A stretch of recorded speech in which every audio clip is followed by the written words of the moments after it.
टंडो बागो में अवां ताईं ख़बर पहुचाईंदासीं, जिथे ज़ुल्फ़कार मिर्ज़ा की ज़मीन ते कब्ज़े करण वारे केस में पीपी अगवान बिशारत ज़रदारी और हाजी अजबगुल ज़रदारी समेत 150 ॼणा बरी कया विया आहिनि।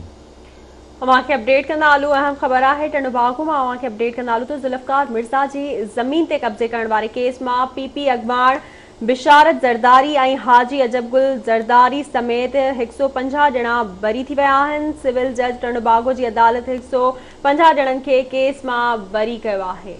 अहम ख़बर अवां ताईं पहुचाई पिया। टंडो बागो में जिथे ज़ुल्फ़कार मिर्ज़ा की ज़मीन ते कब्ज़े करण वारे केस में पीपी अगवान बिशारत ज़रदारी और हाजी अलीगुल ज़रदारी समेत 150 ॼणनि खे बरी कयो वियो आहे।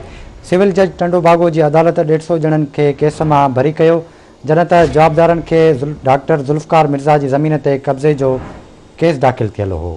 अहम ख़बर है अवांखे अपडेट कंदा हलूं तो टंडो बागो में ज़ुल्फ़कार मिर्ज़ा की ज़मीन ते कब्ज़े करण वारे केस में पीपी अगवान बिशारत ज़रदारी और हाजी अजबगुल ज़रदारी समेत 150 ॼणनि खे बरी कयो वियो आहे। इन हवाले से राब्तो कयो टंडो बागो में आवाज़ टीवी के रिपोर्टर मोहम्मद मल्ला सां। जी मोहम्मद मल्ला, कहिड़ा अपडेट्स आहिनि?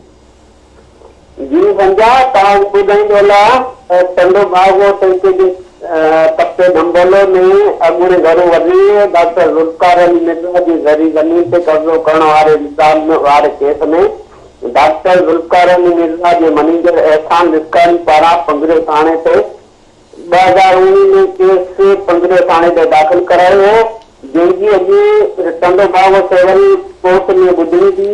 जंहिंजे केस में पीपी अगवान बिशारत ज़रदारी, नज़ीर ज़रदारी, हाजी अजबगुल ज़रदारी, नज़ीर ज़रदारी समेत 150 माण्हू मथां ज़मीन ते कब्ज़ो करण फारिग करण जो केस दाख़िल थियल हो, जेको केस 1.5 साल खां वठी सिविल कोर्ट टंडो बागो में अंदर हो। अॼु सिविल जज टंडो बागो बिशारत ज़रदारी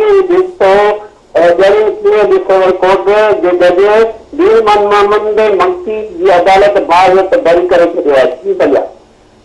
वॾी महिरबानी अवां जी अपडेट करण लाइ।